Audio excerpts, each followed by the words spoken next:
mọi người, chào mừng các bạn đã trở lại với kênh YouTube của mình. Mình tên là Trinh Nguyễn, mình là tiến sĩ giáo dục và hiện đang giảng dạy và nghiên cứu tại một trường đại học tại Mỹ. Ở trên kênh YouTube này thì mình đã chia sẻ với các bạn rất nhiều cái tips học tiếng Anh, ví dụ như học tiếng Anh cho người mới gốc này, cách phát âm tiếng Anh này, cách đọc tiếng Anh này, rồi là học tiếng Anh cho người lười này, rồi là các cách để mà mình có thể để mình tư duy bằng tiếng Anh, mình giao tiếp bằng tiếng Anh thì mình đã chia sẻ rất là nhiều. Nhưng trong video ngày hôm nay thì mình muốn làm một tình huống giả tưởng hơn một chút để mình đặt bản thân mình vào hoàn cảnh của những bạn mà đã mất hết các kỹ năng kiến thức bằng tiếng Anh. Ví dụ như là ngày mai mình tỉnh dậy mình không còn nhớ một chút tiếng Anh nào, hay là mình không sử dụng tiếng Anh trong một thời gian rất là dài và mình mất đi hết các cái kỹ năng của mình thì mình sẽ làm như thế nào? Thì với tất cả những cái phương pháp mà mình vẫn còn nhớ, những cái phương pháp mà mình biết thì mình sẽ làm gì để mình khôi phục lại cái khả năng tiếng Anh của mình, hoặc là mình sẽ làm gì để mình có thể học lại tiếng Anh từ con số 0. Thì đây là cái video như thế. Cái video này sẽ không có sponsor gì hết, không có ai tài trợ để mình nói đến những cái phương pháp này. Nhưng mà mình sẽ giới thiệu cho bạn những cái apps, những cái tiện ích mà chính bản thân mình sử dụng. Và nếu mà mình tìm được cái code giảm giá và dựa vào những cái mối quan hệ của mình với những cái nhãn hàng, hay là dựa vào mình search trên mạng internet để tìm ra những cái code giảm giá, thì mình sẽ giới thiệu cho các bạn. Thì mình sẽ để code giảm giá ở dưới phần miêu tả. Các bạn hãy chú ý xem video và đọc cái phần miêu tả dưới video để xem mà có thể tận dụng được những cái app, những cái tiện ích này với chi phí thấp hơn hay không. Điều đầu tiên mình làm nếu mà mình quên hết mọi thứ về tiếng Anh đấy là mình sẽ đặt mục tiêu là mình sẽ phải lấy lại cái khả năng tiếng Anh của mình. Mình sẽ đặt tiếng Anh lên vị trí hàng đầu. Như mình đã nói ở trong một số video về chủ nghĩa tối giản hay là lựa chọn và ưu tiên thì các bạn biết đến cái phương pháp hay là cái công thức 80-20, tức là 80 thời gian trong ngày thì mình sẽ nên tập trung vào những cái mà nó có ý nghĩa lớn nhất với mình. Thì đối với mình trong trường hợp mà mình đang bị mất gốc tiếng Anh như thế thì mình sẽ cố gắng làm sao đấy mà 80% thời gian trong ngày của mình chỉ để học tiếng Anh. Mình biết là nói ra cái điều này nó hơi bị mơ mộng, hão huyền một chút, bởi vì đối với những bạn mà sinh viên học sinh các bạn đang đi học có rất nhiều môn học khác, hay là có nhiều cái trách nhiệm khác, ví dụ bạn phải đi làm thêm hay là phải phụ giúp gia đình chẳng hạn, hay là những người mà đi làm thì phải chăm con nhỏ hay là vừa phải làm công việc chính thì cái việc mà 80% thời gian dành cho tiếng Anh này nó rất là khó. Nhưng mình phải nói với các bạn rằng là đây chính là cái lý do tại sao mà phần lớn mọi người không khá lên tiếng Anh và không khá lên một cách nổi trội đấy là mình phân tâm quá là nhiều. Ngày xưa khi mình còn đi làm hay mình đi học mình cũng có rất nhiều môn học khác, nhưng mình cố gắng là ví dụ như là cái môn học đấy mà mình có thể đọc tài liệu bằng tiếng Anh chẳng hạn, hay mình suy nghĩ của nó bằng tiếng Anh này chẳng hạn, là mình viết nhật ký bằng tiếng Anh này, hay là ví dụ như mình đang làm bài tập thì mình nghe nhạc bằng tiếng Anh này, là mình rửa bát thì mình nghe podcast bằng tiếng Anh. Mình làm sao đấy để mình có thể biến cái không gian sống của mình, cái môi trường của mình nó nhiều tiếng Anh nhất. Kể cả khi mà mình không thể ngồi ở bàn học, mình học tiếng Anh hàng ngày, thì cái thời gian rảnh của mình, thời gian trống của mình thì mình có thể làm cái gì đấy để mình vẫn có thể học tiếng Anh một cách bị động. Ví dụ mình nghe nhạc, hay là mình nghe TED Talks, hay là mình nghe podcast, hay là mình làm một cái gì đấy, hoặc là mình nghĩ cái gì đấy bằng tiếng Anh, hoặc là mình nói chuyện bản thân mình bằng tiếng Anh chẳng hạn. Làm sao đấy thì cái thời gian lớn nhất trong ngày của mình sẽ tập trung vào tiếng Anh. Rất là khó để mình có thể lấy lại được gốc tiếng Anh hoặc là học tiếng Anh từ con số 0 mà thấy được cái sự phát triển nổi bật ngay lập tức nếu mình không dành thời gian cho nó. Do vậy, đấy là điều đầu tiên mình sẽ làm, đấy là đặt tiếng Anh lên hàng đầu. Điều thứ hai mình sẽ làm để lấy lại gốc tiếng Anh là đăng ký ngay một lớp học ngữ pháp cơ bản. Ngày xưa khi mà mình nói về cái việc học tiếng Anh tại Việt Nam thì rất nhiều người chỉ trích Việt Nam bởi vì là Việt Nam dạy rất là nặng về ngữ pháp. Thì mình đồng ý là Việt Nam mình dạy rất là nặng về ngữ pháp.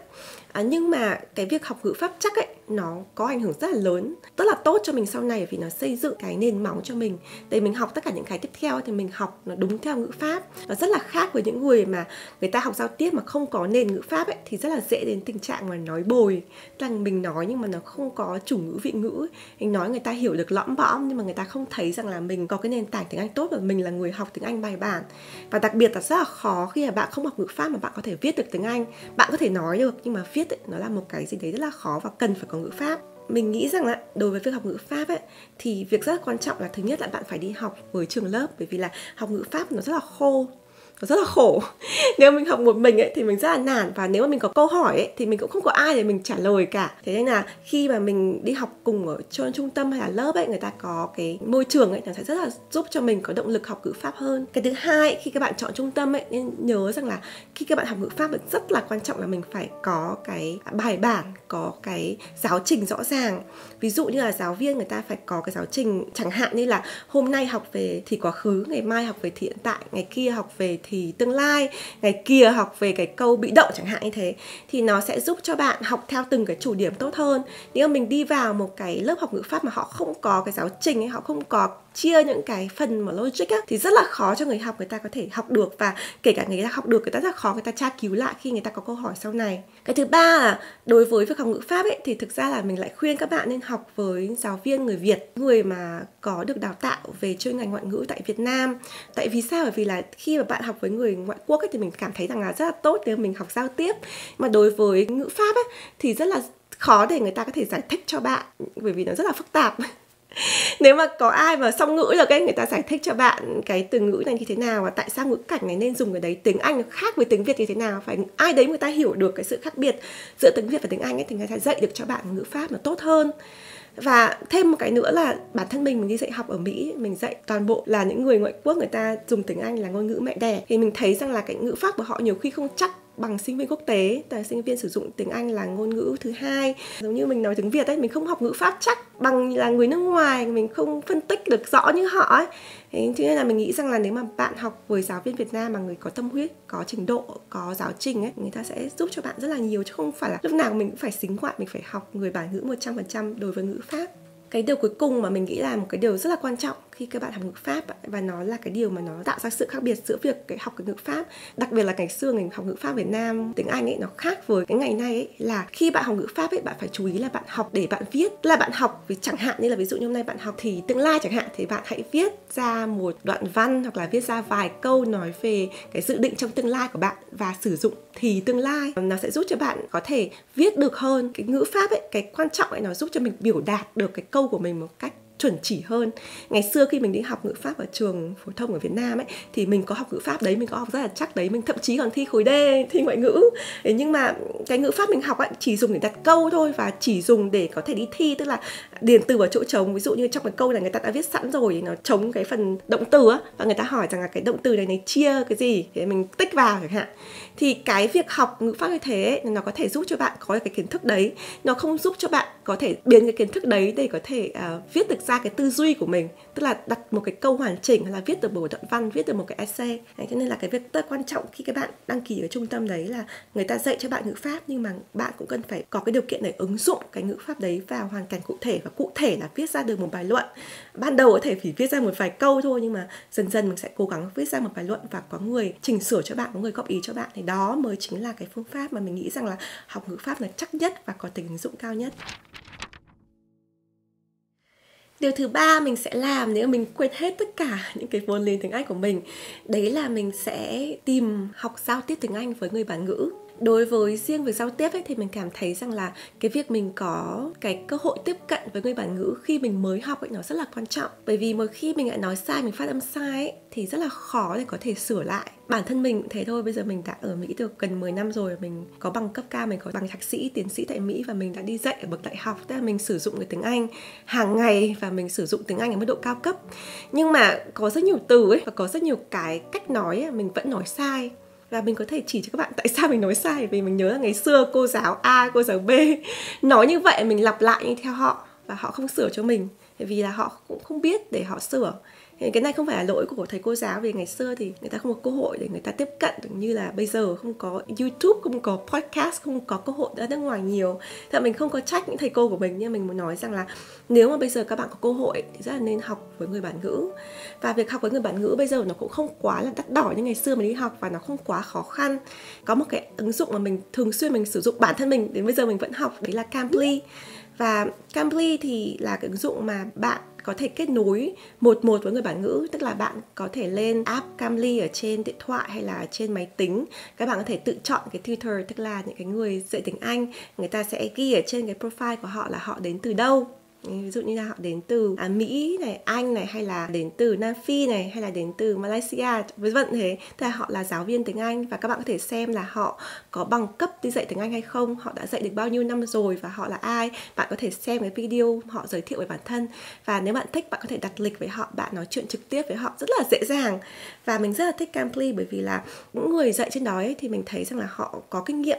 Họ có kinh nghiệm dạy với những người mà nói tiếng Anh không phải là ngôn ngữ mẹ đẻ, và họ rất là kiên nhẫn. Tất cả những giáo viên mình từng gặp trên Cambly họ cực kỳ nice, họ cực kỳ tốt bụng và họ có tầm hiểu biết rất là sâu rộng với nhiều lĩnh vực chứ không chỉ là dạy tiếng Anh. Có rất nhiều bạn khi mình chia sẻ về Cambly hay những cái khóa học mà nói chuyện trực tiếp với người bản ngữ thì các bạn có nói rằng là tại sao mình không kiểu như là mình chơi với những người bản ngữ hay là mình ra những cái khu phố Tây ấy để mình giao tiếp với các bạn người nước ngoài. Thì chính bản thân mình đây là người như vậy khi mình còn đi học, tức là mình không có điều kiện để học những người bản ngữ. Có đến những cái khu mà có nhiều người nước ngoài là mình học trao đổi với các bạn nước ngoài, mình đi tình nguyện với người nước ngoài thì mình cũng học được giao tiếp rất là nhiều trong quá trình mình nói chuyện với các bạn ấy. Thế nhưng mà mình cũng phải khẳng định rằng á, những cái người mà bạn bè của mình người ta nói chuyện với mình ấy, và giáo viên người ta sửa cho mình ấy, hai cái level rất là khác nhau. Bạn bè của mình ấy, người ta không có cái chuyên môn giảng dạy, người ta không có cái suy nghĩ trong đầu là bạn nói tiếng Anh sai người ta sẽ sửa ngay. Đôi khi người ta lịch sự, người ta không muốn sửa cho bạn, hay là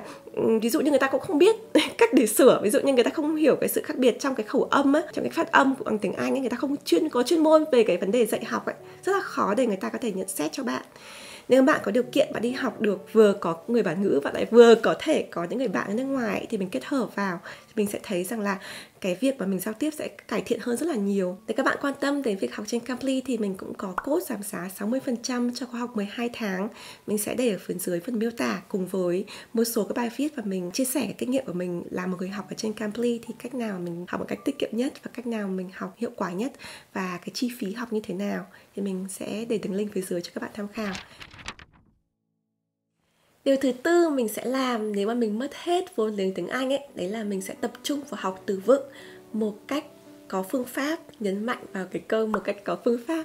Tại sao? Vì trước đó thì mình có làm một cái video 30 phút liền để chia sẻ với các bạn cái hành trình học từ vựng của mình. Thì mình nhận ra rằng là có rất nhiều cái phương pháp ấy mà nó tốt ở trong cái thời gian ngắn hạn, short term ấy, ví dụ như là mnemonic chẳng hạn, hay còn gọi là học mẹo, học nhồi ấy, thì nó rất là tốt cho mình. Ví dụ như mình nhớ được nhiều từ trong một lúc, hay là mình trả bài trên lớp, hay là mình đi thi những cái từ đấy thì nó giúp cho mình đối phó được. Nhưng mà nó không giúp cho mình lâu dài, không giúp cho mình long term. Tức là khi mà mình đã qua cái giai đoạn đấy thì mình rất là dễ quên. Và khi mà mình học mẹo, mình học theo kiểu đọc chệch ra để nó giống tiếng Việt ấy, kiểu như là mnemonic ấy, thì mình sẽ rất là dễ để mình đọc cái từ đấy sai, mình phát âm sai. Bởi vì là trong đầu mình in hẳn cái cách mình phát âm theo cái kiểu để mình học tiếng Anh, nó không phải là cái cách phát âm đúng cái từ đấy. Và nó không giúp cho mình hiểu được nhiều nghĩa của từ để mình có thể ứng dụng vào việc mình đọc sách hay là mình viết được tốt hơn. Sau rất nhiều cái sai lầm ngày xưa khi mình đi học ấy, thì mình quyết định là mình sẽ chỉ cam kết học từ vựng theo cái phương pháp mà nó lâu dài, nó ổn định, nó giúp cho cái từ đấy nó bám chắc vào trong đầu của mình, chứ không phải là mình học đấy mình quên ngay, hoặc là mình học đấy mình trả bài rồi mình không sử dụng trong tương lai. Mình đã từng làm khá nhiều video trên kênh về đề tài này, nhưng mà tựu chung lại thì mình nghĩ là có hai phương pháp mà mình nghĩ là quan trọng nhất. Phương pháp thứ nhất là spaced repetition, hay còn gọi là lặp lại cách quãng. Thì đây là cái phương pháp mà đánh vào cái điểm yếu lớn nhất của người học từ vựng, đấy là học trước quên sau và rất là hay quên cái từ mới. Phương pháp này giúp người học thiết kế được hệ thống để có thể nhắc lại cái từ vựng khó trong cái thời gian cách quãng khoảng độ 3 đến 5 ngày kể từ ngày mình học cái từ mới lần đầu tiên. Thì đây chính là cái khoảng thời gian mà mình hay quên cái từ mới này nhất. Ngoài ra, việc mình học từ vựng một cách cắt quãng gối đầu như vậy cũng giúp cho cái quá trình học được dễ dàng, bớt stress hơn là các phương pháp học từ vựng truyền thống khác. Trong thực tế và cũng như trong nghiên cứu thì phương pháp này được sử dụng ở rất nhiều lĩnh vực, bao gồm cả lĩnh vực y học. Vì có một số nghiên cứu đã chỉ ra rằng phương pháp này tốt cho những người bị bệnh mất trí nhớ để có thể phục hồi lại trí nhớ của họ. Vì vậy chắc chắn là mình có thể áp dụng được phương pháp này vào việc học từ vựng của mình, đúng không nào? Đối với cái phương pháp spaced repetition này thì một cái app mà mình thấy rất là hiệu quả đấy là Mochi Mochi. Mình đã từng giới thiệu trên một số video ở trên kênh. Mochi Mochi họ có cái thuật toán giúp cho bạn là bạn học từ mới, họ sẽ nhắc cho mình theo cái thời điểm vàng như mình đã giới thiệu. Đặc biệt là cái phiên bản mới nhất, cái bản mở rộng của Mochi Mochi cho phép bạn có thể thêm cái từ mới. Ví dụ bạn thấy cái từ mới nào mà bạn gặp ở trong quá trình xem phim hay là đọc sách, bạn có thể cho vào từ điển Mochi Mochi và họ sẽ tiếp tục tính toán theo thuật toán để nhắc nhắc cho bạn học cái từ vựng đó. Đây là một cái app mà mình nghĩ rằng là nó rất là tốt để học theo Spaced Repetition. Thì mình cũng có link giảm giá 30% phía dưới nếu các bạn muốn tìm hiểu Mochi Mochi. Cái phương pháp thứ hai mình thấy cực kỳ quan trọng, và đối với mình đến tận ngày hôm nay mình thấy là nó là có cái ảnh hưởng lớn nhất trong cái quá trình học từ vựng của mình, đấy là đọc sách. Không có cái gì thắng được đọc sách cả. Không có một cái gì mà giúp cho mình học từ vựng nó lâu bền, mà nó chắc, mà nó đúng ngữ cảnh bằng việc đọc sách. Thật sự mà nói, mình có rất nhiều sách, chủ yếu bằng tiếng Anh, và tất cả những cuốn sách này nó giúp cho mình củng cố tiếng Anh hàng ngày. Nhưng mà nếu mà các bạn mà mới học, và đặc biệt là nếu mà mình mới ban đầu mình mất hết cái vốn liếng tiếng Anh của mình học lại từ con số 0 thì mình chắc chắn mình không đọc được những cái cuốn sách dài như thế này. Thế nhưng mà mình có một cái app mình thấy rất là tốt, đấy là Blinkist. Mình sẽ để đường link ở phía dưới, hình như là họ có cái đợt giảm giá 20% thì phải, nếu mình tìm được mình sẽ để đường link giảm giá cho các bạn. Thì Blinkist là ứng dụng họ tóm tắt cuốn sách tiếng Anh, tức là họ tóm tắt cái nội dung chính của cuốn sách, nhưng mà không tóm tắt như kiểu như là gạch đầu dòng đâu, mà họ tóm tắt như là một cái bài văn ấy, như một cái bài essay mà nó nuột nà, rất là đúng ngữ cảnh, đúng ngữ pháp. Thì họ tóm tắt trong đấy, và bạn có thể đọc với hai cách. Thứ nhất là bạn có thể vừa đọc bạn vừa highlight để thấy được từ mới, bạn cũng có thể tìm từ mới ở trên Blinkist. Cách thứ hai bạn đọc là bạn vừa nghe người ta nói. Như vậy là nó, thứ nhất là nó rất tốt, bởi vì là nó giúp cho mình đọc sách, nhưng mà đọc sách dạng tóm tắt, tức là mình không phải quá áp lực đọc một cuốn sách, không quá buồn ngủ, mà mình vẫn nắm được ý chính. Recent science has allowed us a much greater understanding of the universe we live in and why life continues to evolve. Yes, we still have a long way to go. But in the following blinks, we'll reveal recent discoveries regarding the nature of time, space, and even consciousness. And of course, we'll explore where we might go from here. Thứ hai là cái cách viết của họ rất là dễ dàng để mình theo dõi, mình đọc được từ mới, mình học được từ mới ngay trên app, và thậm chí mình còn nghe được người ta phát âm cái từ mới đấy từ giọng của người bản ngữ, người nói tiếng Anh là tiếng mẹ đẻ. Mình thấy rằng là cái app này là một cái app rất là tốt, đặc biệt cho những bạn mà mới học tiếng Anh, mới biết đọc tiếng Anh mà cảm thấy sợ khi đọc những cuốn sách dài, thì dần dần mình bắt đầu đọc với Blinkist thì mình có thể phát triển dần lên, mình đọc những cuốn sách dài hơn sau này. Điều thứ 5 mình sẽ làm nếu mà mình mất hết tất cả những kỹ năng và kiến thức tiếng Anh của mình ấy, đấy là mình sẽ bắt đầu học tiếng Anh thông qua việc xem TV, nghe podcast, nghe nhạc. Tức là mình sẽ tận dụng những cái mà bản thân bình thường mình đã nghe rồi, thì mình sẽ cố gắng nghe bằng tiếng Anh để học tiếng Anh. Thì tất cả những cái chia sẻ của mình về cái phương pháp này thì mình có đặt là học tiếng Anh cho người lười. Mình đã làm một cái video rất là kỹ giới thiệu cho các bạn những cái cách mà mình làm để mình có thể học tiếng Anh thông qua những công việc hàng ngày, thông qua những cái phương tiện giải trí mà mình thường sử dụng. Một trong những video đầu tiên mà mình làm ở trên kênh The Present Writer có tên là Từ không điểm tiếng Anh đến tiến sĩ tại Mỹ.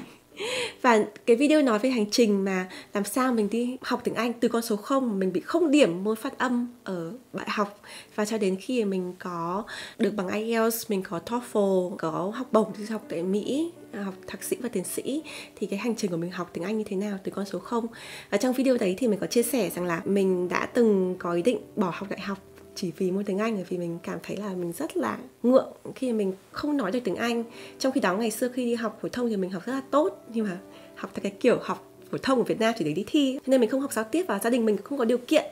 cho mình đi học giao tiếp. Do vậy là khi mà mình học vào đại học thì mình sẽ học rất là kém cái môn giao tiếp, và mình cảm thấy rất là xấu hổ. Thế nên có thời gian mình muốn nghỉ học, và mình đã bùng học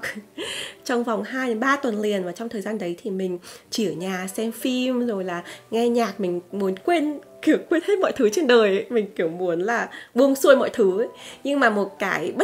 kết quả bất ngờ trong cái thời gian đấy là sau cái thời gian mình không giao tiếp, mình không cố gắng học tiếng Anh ấy, mình chỉ học tiếng Anh thông qua những cái mà mình thích thôi ấy, thì mình nhận ra cái khả năng tiếng Anh của mình tăng lên rất là nhiều, và cái sự tiến bộ của mình ấy, nó vượt lên một cách rõ rệt chỉ trong cái thời gian rất là ngắn. Thầy cô của mình nhận ra, bạn bè của mình nhận ra, và từ đó mình quay trở lại học và mình có ngày hôm nay. Thì rất nhiều bạn xem cái video đó và nói rằng là không thể nào có một cái người có thể cái khả năng tiếng Anh tốt được lên ngay lập tức như thế trong thời gian ngắn. Thế nhưng mà cái sự thật ấy, ở cái thời điểm đấy ấy, mình đã có cái nền sẵn rồi, tức là mình đã có ngữ pháp, có từ vựng rồi, mình chỉ không có cái giao tiếp thôi. Thì khi mà mình tập trung, mình nghe, mình xem TV, mình nghe nhạc, mình nghe podcast, mình cảm thấy mình được hòa vào cái môi trường giao tiếp tiếng Anh ấy, thì mình chắp ghép được cái phần giao tiếp và cái phần ngôn ngữ mà mình học chay ấy, học kiểu Việt Nam ấy, và mình chắp ghép lại, và nó khiến cho mình trở thành một cái người mà nó hoàn thiện hơn, cái khả năng ngoại ngữ của mình nó được toàn diện hơn. Do vậy là các bạn thấy được cái sự khác biệt rất là lớn trong cái thời gian ngắn như vậy. Còn nếu mà các bạn mà mới học tiếng Anh từ con số 0 ấy thì sẽ rất là khó để ví dụ như chỉ trong 3 tuần mình nghe nhạc, mình xem phim mà mình nói được trôi chảy tiếng Anh, cái đấy không có. Nhưng mà nếu mà các bạn làm những cái bước mà mình đã nói từ ban đầu ấy, trong cái video này, ví dụ như học ngữ pháp này, học từ vựng này, giao tiếp với người nước ngoài này, thì khi mà các bạn đặt bản thân mình trong cái môi trường nói tiếng Anh ấy, các bạn xem phim, các bạn nghe nhạc, nghe podcast ấy, nó sẽ vào mình hơn, nó tiếp thu được dễ hơn và mình cảm thấy thoải mái hơn khi mình học tiếng Anh. Thì đó là lời khuyên của mình nếu mà các bạn cảm thấy rằng là cái tiếng Anh của mình nó vẫn bị là cái loại tiếng Anh chay, hoặc là mình cảm thấy là mình không có cái môi trường nói tiếng Anh ấy. Nếu mà mình học được theo cái phương pháp giải trí, học được theo những cái mà mình thích ấy, thì mình sẽ học được tốt hơn. Như mình đã nói, mình đã chia sẻ tất cả các phương pháp này ở trong cái video trước có tên là Học tiếng Anh cho người lười. Mình sẽ để đường link ở phía dưới cho các bạn tham khảo. Điều thứ 6 mình sẽ làm nếu mình học lại tiếng Anh từ đầu, đấy chính là luyện tư duy bằng tiếng Anh. Mình từng có một cái video có cái tiêu đề là tại sao học mãi mà không giỏi tiếng Anh.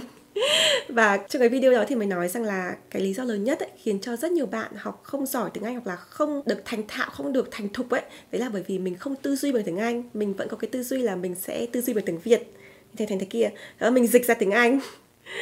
thì nó rất là chậm. Thứ nhất. Cái thứ hai là nó không giúp cho mình có cái tư duy linh hoạt, có cái suy nghĩ được như người bản ngữ. Khi mà mình không suy nghĩ được như người bản ngữ thì làm sao mình có thể nói được như họ. Chẳng hạn như là tiếng Việt chẳng hạn. Ví dụ như trong đầu bạn nghĩ tiếng Anh, bạn dịch ra tiếng Việt thì thứ nhất là bạn sẽ thấy rất là chậm này. Thứ hai nói rất là cứng này. Thứ ba là mình sẽ viết rất là khó. Tiếng Anh cũng như vậy, nếu mà mình không có cái tư duy, mình không nghĩ bằng tiếng Anh, mình không đọc bằng tiếng Anh, mình không nói bản thân mình được bằng tiếng Anh, thì mình sẽ không bao giờ mình nói thành thục được bằng tiếng Anh. Thì trong cái video đó thì mình cũng nói một số cái phương pháp, ví dụ như là bạn giao tiếp với người bản ngữ, bạn tự nói một mình bằng tiếng Anh này, hay là bạn tự nói trước gương, bạn thu hình lại này, hay là bạn viết journal, bạn viết nhật ký bằng tiếng Anh này. Thì tất cả những cái điều này cho tận ngày hôm nay mình vẫn làm. Khi mà mình viết nhật ký của mình ấy, thì nhật ký của mình bằng tiếng Anh, vì là mình tư duy bằng tiếng Anh. Hay là mình đọc sách ấy, ví dụ đọc bằng tiếng Anh chẳng hạn, thì trong đầu mình không dịch ra tiếng Việt. Trong đầu mình thấy chữ tiếng Anh là mình chỉ đọc bằng tiếng Anh và mình nhầm bằng tiếng Anh trong đầu. Hay là ví dụ như bây giờ mình ngủ mơ ấy, thì nhiều khi trong giấc mơ mình cũng nói tiếng Anh.